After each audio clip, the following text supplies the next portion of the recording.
Paano tong kalan? Itapon mo na yan. Ha? Hahawakan mo lang ba yung eggshells?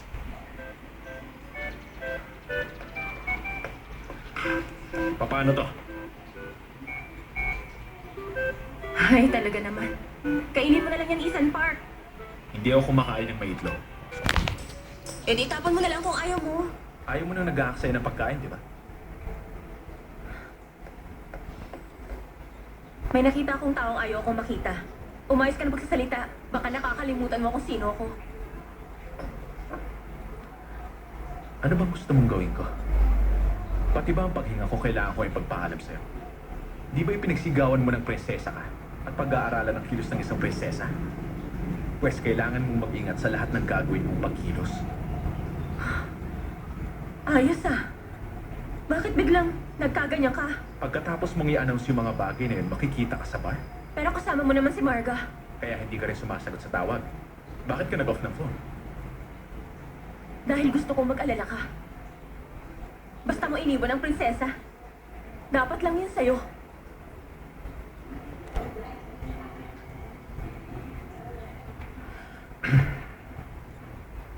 Hindi ganda ng mga lalaki sa mga babaeng nireject na nila. Kaya huwag ka na mag-aksaya ng panahon at pagod. Kaya mabuti pa matulog ka na lang.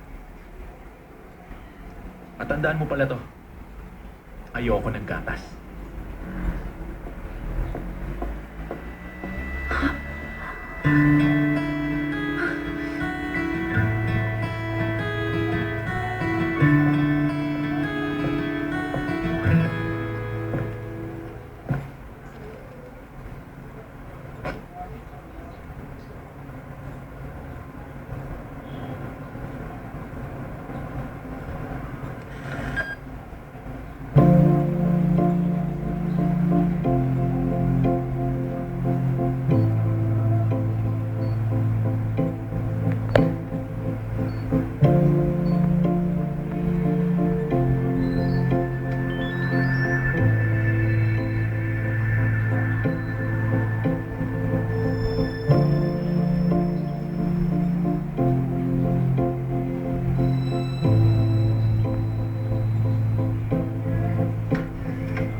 Yung student number ko pa rin ang passcode mo.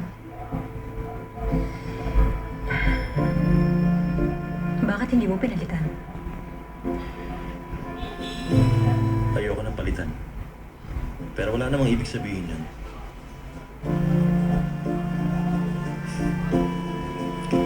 I know. Pero, nakakatuwa pa rin malaman. Bye.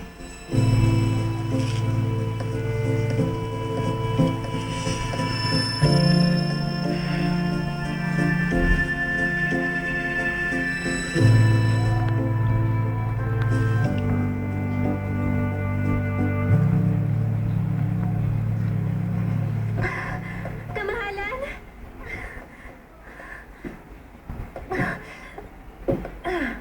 Mahal na prinsesa, gumising kayo! Tingnan niyo itong kamahalan, oh! Please, gumising na kayo! Kamahalan, gumising na po kayo! Antok pa ako. Bakit ba? Kamahalan, tingnan niyo po ito!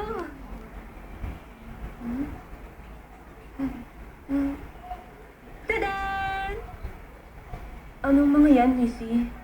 Mga regalo at letters galing sa fans! Para po sa inyo!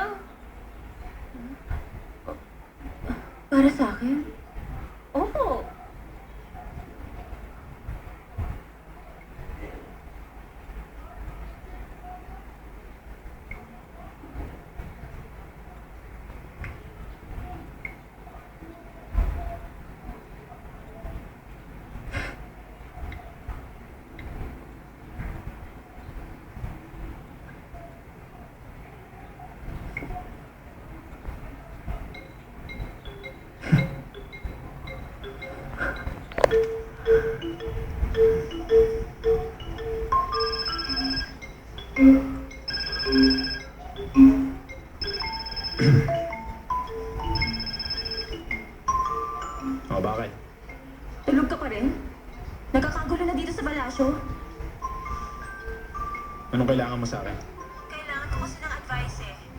At syempre sa tingin ko, ikaw lang ang pwede kong makausap tungkol doon.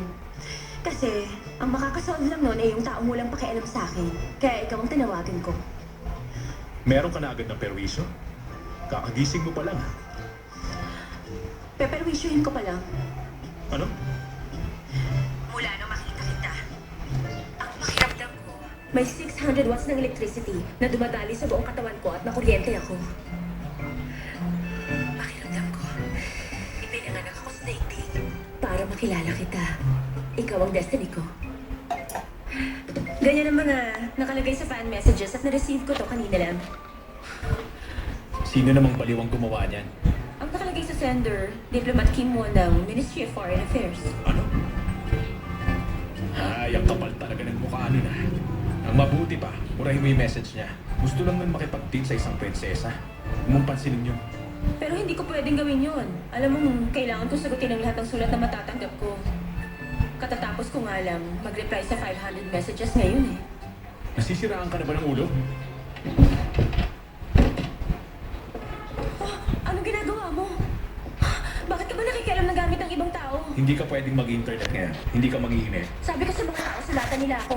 At sasagot ako. Ano bang nilalagay mo sa reply mo sa mga sulat nila? Lahat. Pero wait. Hindi pwede. Wala kang pwedeng sabihin, pati pangalan mo, height, weight, blood type, education, lahat. Alam mo ba kung ilan ang paparazzi sa bansa? Marami. Talaga? Sa tingin mo, dapat ba silang dagdagan o dapat silang mabawasan? Walang masama kung madagdagan sila. Kunwari na lang, nakakatulong ako. Bawasan kaya natin ang Ministry of Defense para sa kanila?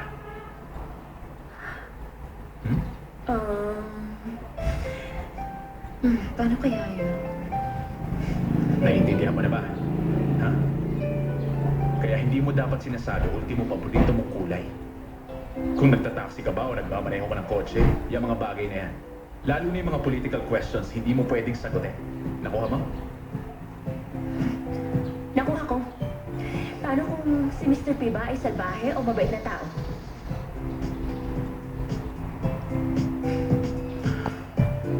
Huwag mo sasagutin. Bakit naman? Political question din yon? Pwede bang sundin mo na lang ako kahit na anong tanong? Huwag ka magre-reply. Maliwanag. Siya nga pala. Kung walang approval ko, hindi ka pwedeng lumabas. Huh? Naintindihan mo? Okay ka rin talaga, no? Ano akala mo? Susunod ako sa'yo? Kung ganun, hindi rin kita susundin. Okay? Ang event na ginagawa ng prinsesa ngayon ay walang kinalaman sa kahit anong political na layunin, kundi sarili lamang niyang kagustuhan. Bakit ba palagi kang naghahanap ng mali ko? Umaarte lang ang presidente at ginagamit kanya bilang kasabuan. At hindi lang yun.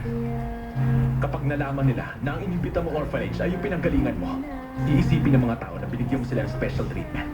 Hindi lang tungkol sa iyong lalabas na balita, matadamay pati ang bahay ang punan niyo. May gusto lang ako itanong. Kailangan mo ba talaga maging prinsesa? Imbis na maging prinsesa ka, pwede bang maging akin ka na lang?